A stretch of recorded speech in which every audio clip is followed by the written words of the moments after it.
नमस्ते बच्चों, मैं डॉक्टर गोस्वामी आज आपको सिंधु घाटी सभ्यता के बारे में जानकारी देने जा रहा हूँ। प्राचीन भारतीय इतिहास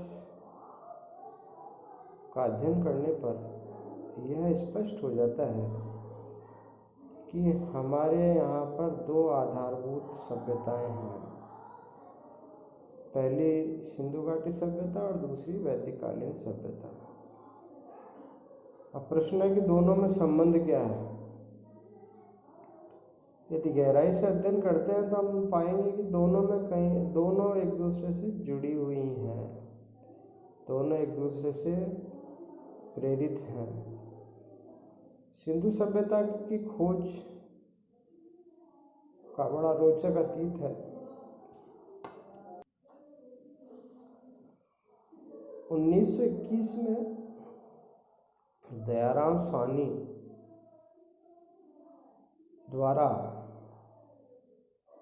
हड़प्पा में प्रारंभिक उत्खनन का कार्य किया गया।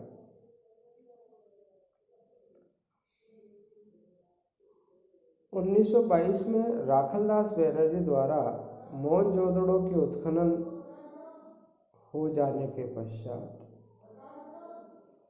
सिंधु सभ्यता का अनावरण हुआ। कहने का तात्पर्य यह है कि 1921-22 में इन दोनों महान इतिहासकारों ने, पुरातत्ववेताओं ने भारतीय इतिहास में एक नया आयाम स्थापित किया, जिसे हम सिंधु घाटी सभ्यता के नाम से जानते हैं। इसका नामकरण का जो मूल कारण है वो यह है कि इसका सर्वप्रथम उत्खनन का कार्य हड़प्पा नामक स्थान पर हुआ। इस कारण इसे हड़प्पा सभ्यता के नाम से इतिहास में जाना गया। सभ्यता का महत्वपूर्ण विस्तार हरियाणा, पंजाब, राजस्थान तथा गुजरात के अतिरिक्त लुप्त सरस्वती नदी के घाटी क्षेत्र में मिलता है। विभिन्न प्रांतों में जो पुरास्थल खोजे गए हैं और जो कहीं न कहीं महत्व रखते हैं वे इस प्रकार से हैं। बलूचिस्तान, सिंध और पंजाब, ये तीनों के तीनों वर्तमान में पाकिस्तान में स्थित हैं। इनमें से जिन स्थलों पर उत्खनन का कार्य हुआ है वे हैं बलूचिस्तान में सुतकंदोर, सुतकहकोह और बालाकोट। सिंध में मोहनजोदड़ो, चोनुदड़ो, कोटदीजी और जोहिरजोदड़ो। पंजाब पाकिस्तान वाले में हड़प्पा, जलीलपुर, रहमान डेरी, सरायखोला और गनेरीवाल। भारत में जिन स्थानों पर उत्खनन हुआ है वे है पंजाब भारत वाले में रोपट, कोटला, निहंग खान, संगोल। हरियाणा में बनवाली, मीठाथल और राखीगढ़ी। जम्मू कश्मीर में मांडा जो जम्मू में स्थित है। राजस्थान में कालीबंगा। उत्तर प्रदेश में आलमगीरपुर जो मेरठ में है और हुलास जो सहारनपुर में है। गुजरात में रंगपुर, लोथल, प्रभास पाटन, रोजदी, धोलावीरा, देशलपुर, सुरकोटड़ा, मालवण और भगतराव।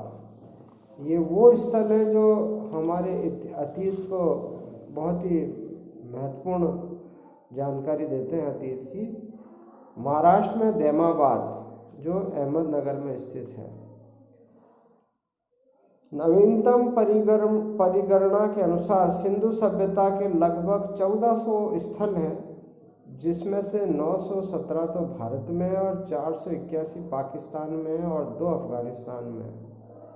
अफगानिस्तान में जो सिंधु सभ्यता के 2 क्षेत्र हैं वे हैं सोनरगोई और मुंडी गांव।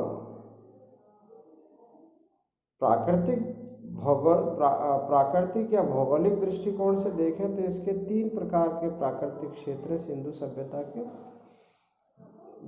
जो पहला है सिंधु है उसकी सहायक नदियाँ, दूसरा है सरस्वती नदी एवं उसकी सहायक नदियाँ, और तीसरा है समुद्री तट के क्षेत्र में। सिंधु सभ्यता के 9 बड़े स्थलों हैं जिनको जहाँ पर उत्खनन का कार्य हुआ। ये 9 बड़े स्थल हैं हड़प्पा, मोहनजोदड़ो, चोमोदड़ो, कालीबंगा, लोथल, बनवाली, राखीगढ़ी, गनेरीवाल और धोलावीरा।